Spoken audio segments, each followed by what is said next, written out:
Hello everyone, my name is Arnav Gupta, and today I'll be starting a new series to show you what I've learned in AI. So, I will be making a beginner guide to anti-gravity. So, I'll be starting off by telling you about the agent manager and the agent editor. So, let's first start off with the manager. Here, it's like the home office of everything. This is where everything's going to be managed. Chat history, workspaces, and the playgrounds. And I'll even teach you about each model and the purposes, the fast and planning, the difference between playground and workspaces, and some basic settings. So let's start off with the settings. So this is the agent settings. We got strict mode, which will make it so anything the agent does, it will need human review. And then this is the review policy. I put these I put this at always proceed. The terminal command auto execution, always proceed. The review policy is like if it runs a command, terminal commands, or anything, should it ask you for a review? Should it should the agent decide like if the agent thinks it's such a big change, maybe the human should see it, then it would say review it. Always review will make sure that no matter what it does, it will always ask. And always proceed means it will never ask you, it just continues. Same thing for terminal command auto execution. If it's always proceed, it will always run any terminal commands. And if it's request review, it has to ask you. But I do think that this thing, just for security reasons, only one line commands can be auto executed. The rest of them need review. Then the shell integration, not have to worry about too much about that. You're allowed list terminal commands. I just put an asterisk because I'm not sure, I haven't tested this too much. That this might also improve this always proceed to give it more the AI more automation. Yeah, whenever it creates a new workspace, it's going to be git ignore. When you push your stuff to GitHub, some files should be ignored, some files will not be ignored. If the file is ignored, it will not show up in your GitHub, like your .env file and etc. But normally these git ignore files are pretty has some personal stuff like secrets. Now, whenever you create a new workspace, you have to open a new file. But suppose like you want to link some files together, are you going to allow the agent to open other files that are not in the workspace? I turn this off. Autofix limits is like whenever it makes a mistake or something and the code base catches it, should it tell the AI that, hey, there's just an issue? And these enable sounds for agent. When it's done, should it play a sound? Follow along. Whenever it writes a piece of code or anything, it'll pop it up. It'll pop up. It'll be a short pop up right here saying the green that what it added and the red what it removed.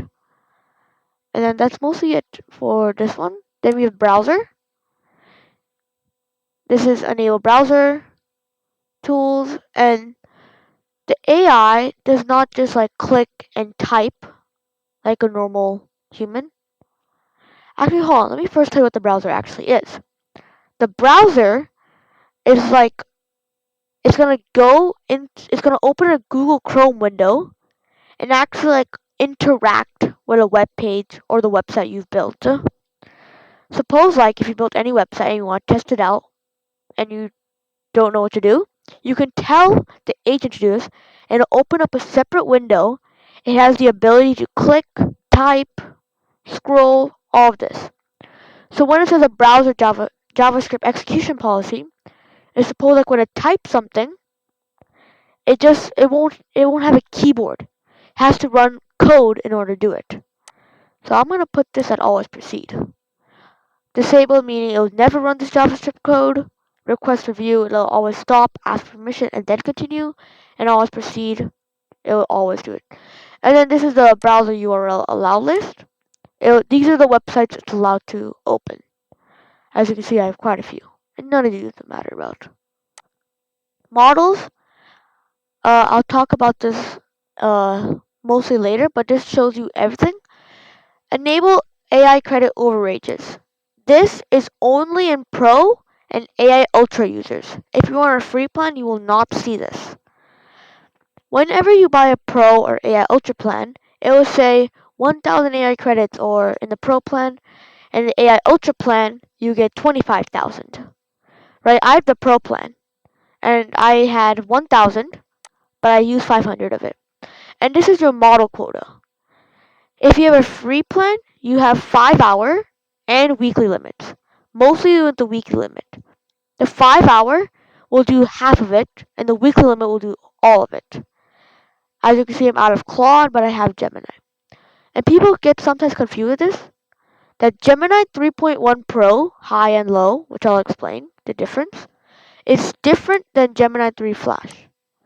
Because, for example, if you use a Claude Sonnet 4.6 thinking, it will also eat the model quota of the Opus and the GPT, because the model quota for all of this is linked.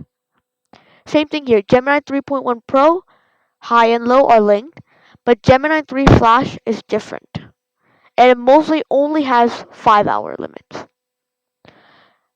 If you have the AI Ultra plan, you have no weekly limits, you only have 5 hour limits. This you don't have to worry about. Editor, not much. That's most of the basic settings. Now let's talk about the workspaces and the playground. The workspaces is like the main place where everything's gonna happen when you build your code. Like you're gonna have all these chats and gonna be memory and a lot of stuff. Playgrounds are mostly like independent workspaces. Like they're just for short stuff, quick prototypes, very small stuff. But what most people do is they first start their code base in the playground.